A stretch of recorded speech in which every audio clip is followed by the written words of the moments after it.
धड़कते जिंदगी की शाम होगी, धड़कते जिंदगी की शाम होगी, जब हम मिलेंगे तो सावन की बरसात होगी।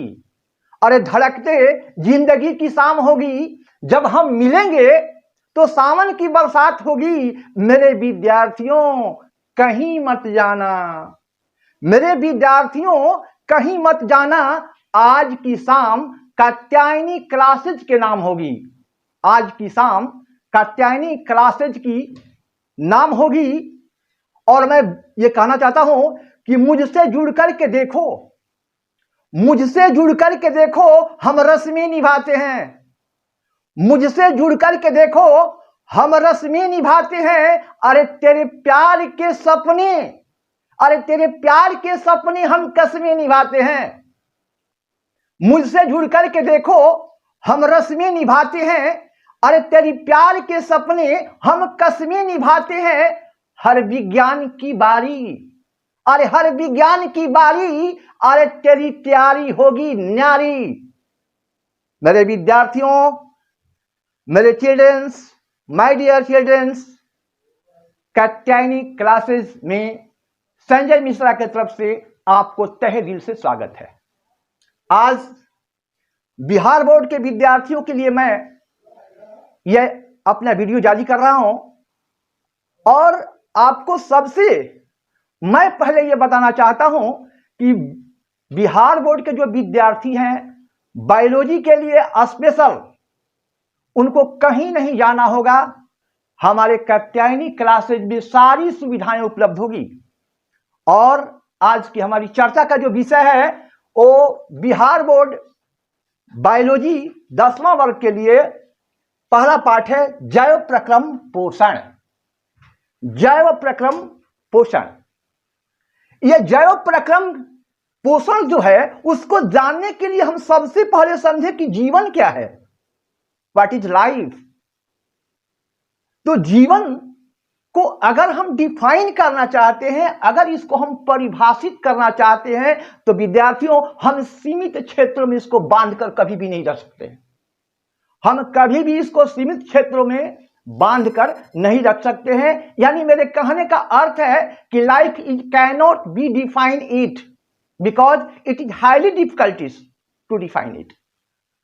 लेकिन but some symptoms are indicate to the life, यानी कुछ ऐसे लक्षण हैं जिसके आधार पर हम जीवन को ही संकेत देख सकते हैं, जीवन को हम समझ सकते हैं।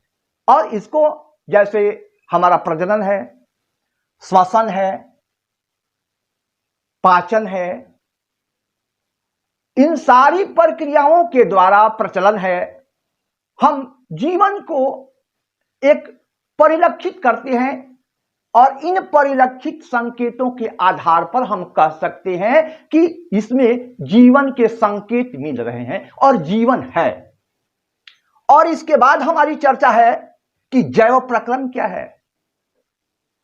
पहला तो बात उठेगा है, क्योंकि हमारी ये पाठ का नाम ही है जैव प्रक्रम पोषण। तो वे सारी क्रियाएं जिनसे जीवों का अनुरक्षण होता है, वे सारी क्रियाएं जिनसे जीवों का अनुरक्षण होता है, जैव प्रक्रम कहलाता है। आप चाहें तो इस डिफिनेशन को नोट कर सकते हैं कि वे सारी क्रियाएं जिनसे जीवों का अनुरक्षण होता है, जैव प्रक्रम कहलाता है। अब हम देख रहे हैं कि यह जैव प्रक्रम जो लाइफ प्रोसेस कहलाता है, तो लाइफ प्रोसेस को सुचारू रूप से चलाने के लिए न्यूट्रिशन की जरूरत होती है। सपोज करो हमारी मोटरसाइकिल को ही ले लेते हैं। क्या मोटरसाइकिल बगैर तेल के चल पाएगी? बगैर पेट्रोल के चल पाएगी? क्या हमारी वायुयान बगैर ईंधन के चल पाएंगे? उसी तरह हमारा यह शरीर जो है वो बिना पोषण के चल नहीं पाएगा। तो ये पोषण है क्या? हम सबसे पहले इसकी चर्चा करते हैं कि पोषण है क्या भाई। कि वैसे जैव प्रक्रम जिसमें जीव पोषक पदार्थों को अंतर्ग्रहण कर, वैसे जैव प्रक्रम जिसमें कोई जीव पोषक पदार्थों को अंतर्ग्रहण कर उसका उपयोग करता है, पोषण कहलाता है। यह हमारी पॉइंट है, पोषण, न्यूट्रिशन। यानी वैसे जैव प्रक्रम जिसमें कोई जीव पोषक तत्वों को अंतर्ग्रहण कर उसका उपयोग करता है, पोषण कहलाता है। आप इस पॉइंट को नोट कर लें, इसका डिफिनेशन नोट कर लें। पुनः मैं खुद इसको एक बार रिवाइज कर रहा हूं, एक बार बोल रहा हूं कि वैसे जैव प्रक्रम जिसमें कोई जीव पोषक तत्वों को अंतर्ग्रहण कर उसका उपयोग करता है, पोषण कहलाता है। अरे भाई पोषण तो हो गया, लेकिन ये पोषण के बाद भाई पोषक, न्यूट्रिएंट्स, व्हाट इज न्यूट्रिएंट्स? ये न्यूट्रिएंट्स क्या है, यानी पोषक है क्या? तो वैसे पदार्थ या वैसे खाद्य पदार्थ जिसके द्वारा जीव अपनी जैविक क्रियाओं, यानी जैविक क्रियाओं में टूटे फूटे अंगों की मरम्मत करना, नए नए ऊतकों का निर्माण करना, सिस्टम को परिचालित करना, इन सारे चीजों को जिस पोषक तत्वों के माध्यम से या जिन पदार्थों के माध्यम से संपादित होता है, वे सारे पदार्थ पोषक कहलाते हैं। अब तो मूल रूप से हम जानते हैं भाई, कार्बोहाइड्रेट की आवश्यकता है, प्रोटीन की आवश्यकता है। अगर प्रोटीन नहीं रहेगा तो हमारा शारीरिक विकास नहीं होगा, मिनरल्स नहीं रहेंगे तो ये सारी चीजें नहीं चल पाएगी। लेकिन इन सारी चीजों को चलाने के लिए इन पोषक तत्वों की आवश्यकता होती है। अब सवाल फिर पैदा होता है कि पोषण की आवश्यकता जीवों को क्यों होती है? क्या अगर पोषण नहीं होगा तो क्या जीव अपने अस्तित्व को कायम रख पाएंगे? क्या अपने अस्तित्व को बचा पाएंगे?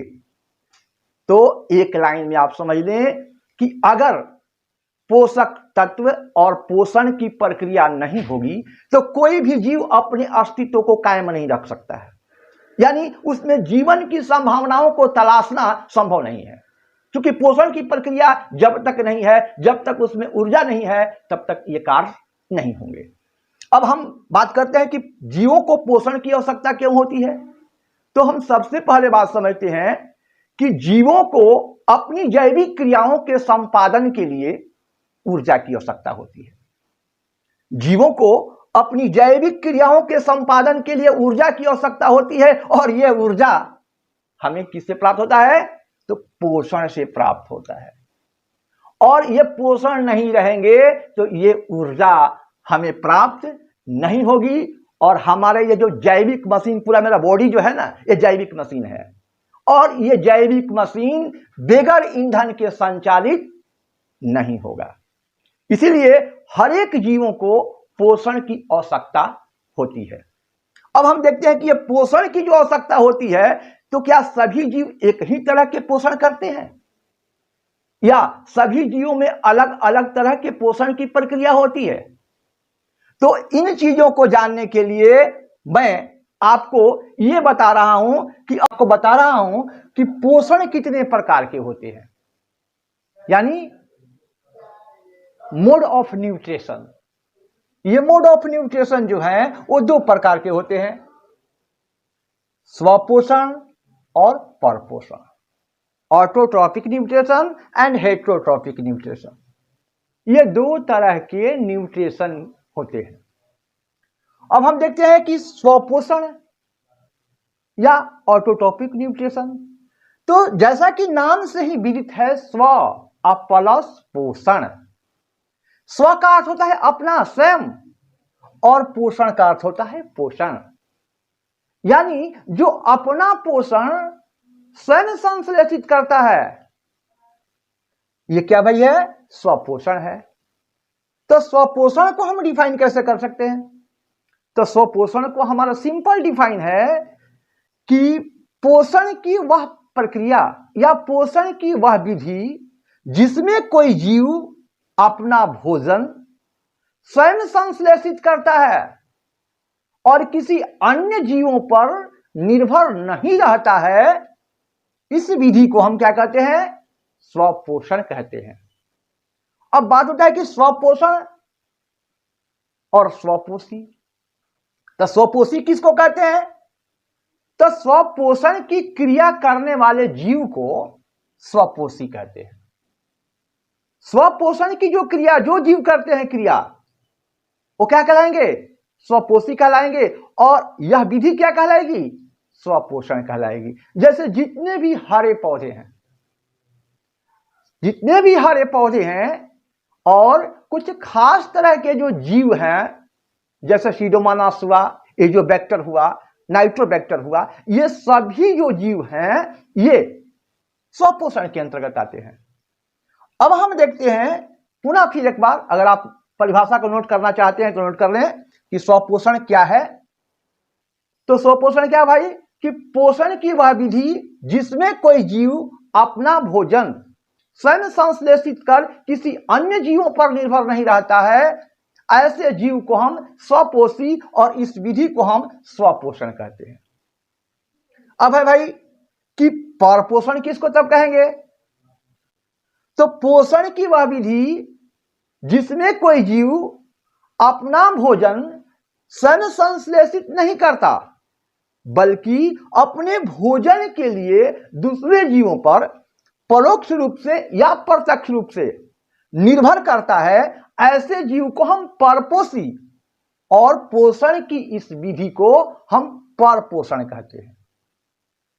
अब फिर पुनः हम बात करते हैं कि ये परपोषण कितने प्रकार के होते हैं और स्वपोषण कितने प्रकार का होता है।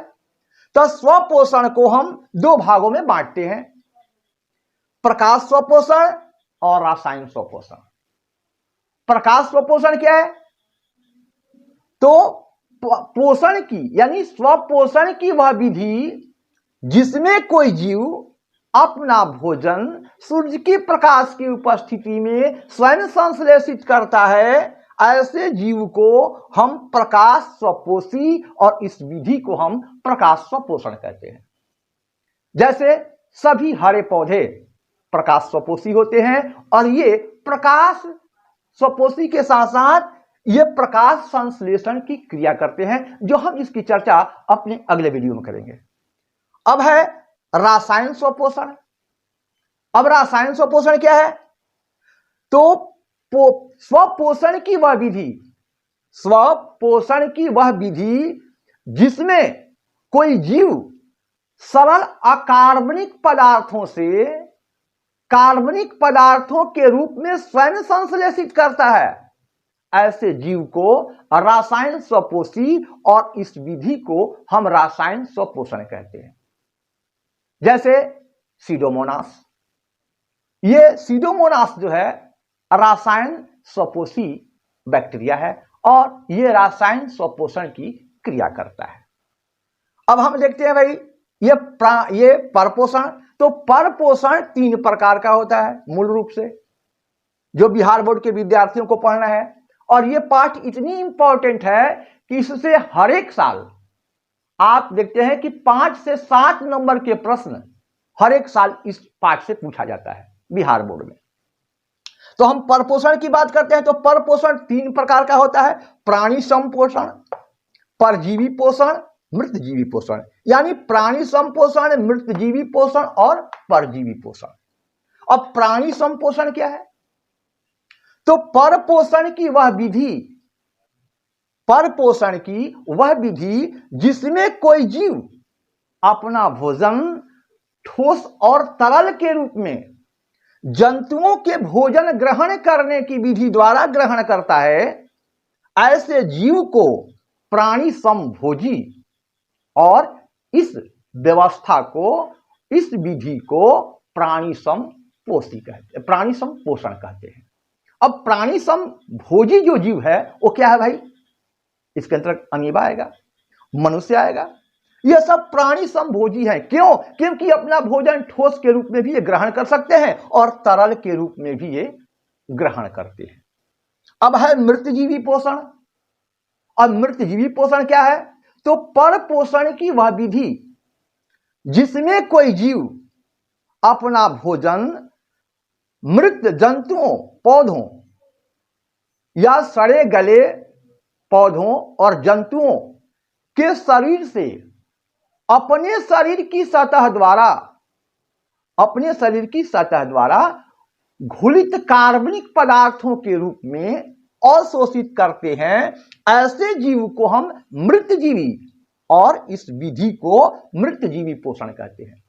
एक बार पुनः मैं आपको पुनः बता दूं कि मृतजीवी पोषण पर पोषण की एक विधि है जिसमें जीव अपना भोजन सड़े गले मृत पौधे या जंतुओं के शरीर से अपने शरीर की सतह द्वारा घुलित कार्बनिक पदार्थों के रूप में स्वयं संश्लेषित करता है।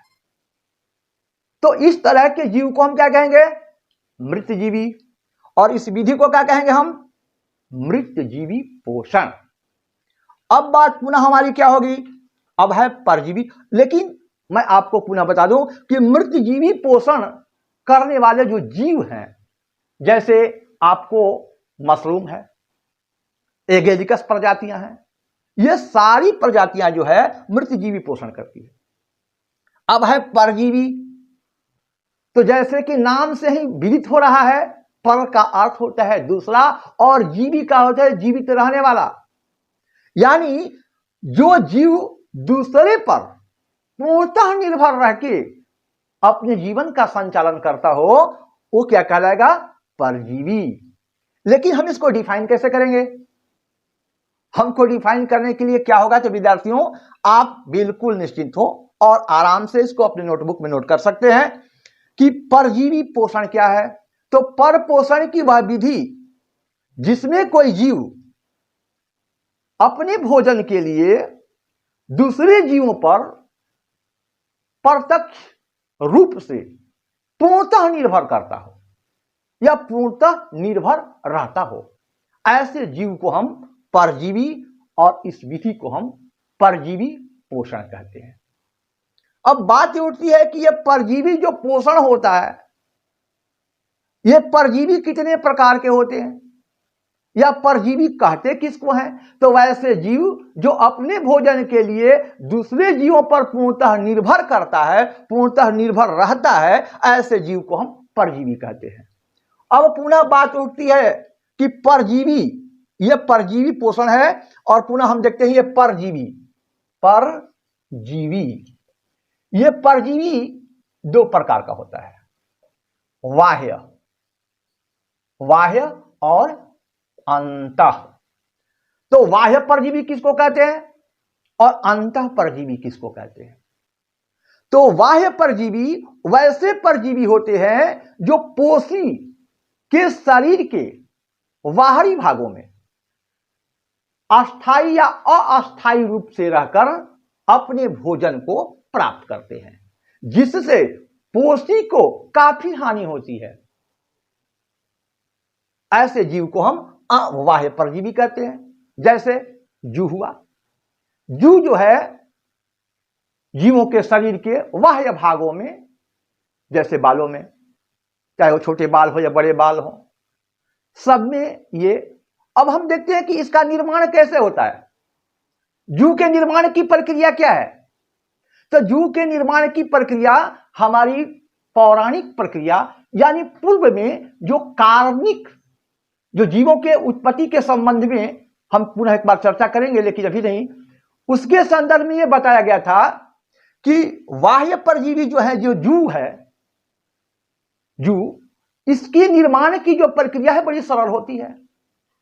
अब यह सरल प्रक्रिया क्या है भाई? तो यह सरल प्रक्रिया है कि हम अपने बालों में मान लो कि तेल लगा के चल दिए, और तेल लगा के चले और सनलाइट में जब हम निकले तो पसीना हुआ, और पसीना और तेल दोनों मिले, और तब तक रोड पे जा रहे हैं तो ये ट्रक वाला ने पूरा जोर से अपना निकला और डस्ट जो है हमारी माथों पे, हमारी बालों पे, हमारे सर के ऊपर आकर लग गया। तो ये तीनों मिले, कौन कौन? ये मिले पसीना, और मिले तेल, और मिले क्या? डस्ट, धूल। ये तीनों मिलकर जू के निर्माण की प्रक्रिया के लिए मार्ग को प्रशस्त करते हैं, और ये मार्ग जब प्रशस्त होता है तो जू बनती है। और ये जू बनने के लिए क्या, अब सवाल पैदा होता है कि क्या सारे जो मनुष्य हैं, सारे जो जीव हैं, क्या इसमें ये जू मिलती है? नहीं, इसके लिए भी अलग अलग कंडीशन होते हैं और इसी कंडीशन के आधार पर इनकी उत्पत्ति होती है। अब हम देखते हैं अंतःपरजीवी। तो अंतःपरजीवी क्या है? तो वैसे परजीवी जो पोषी के शरीर में, अब पोषी किसको कहते हैं? ये बार बार शब्द आ रहा है, पोषी पोषी पोषी। तो भाई पोषी है क्या? तो पोषी जो है, ठीक से बैठो, ठीक से बैठो, ठीक से, ठीक से यार, नोट करो, क्या तमाशा बना के रखा है, नोट करो ठीक से। पोषी किसको कहते हैं भाई? तो वैसे जीव जिसके शरीर में परजीवी निवास करता है, जिसके शरीर में परजीवी रहता है, उसको हम क्या कहेंगे? पोषी। उसको हम कहेंगे होस्ट।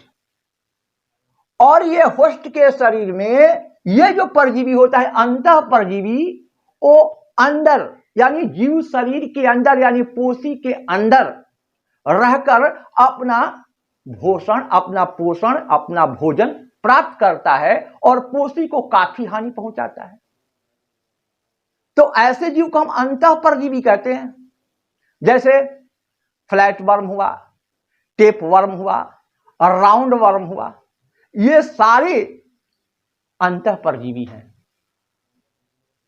ये सारे क्या कहलाएंगे? अंतः परजीवी कहलाएंगे। ठीक है, धन्यवाद।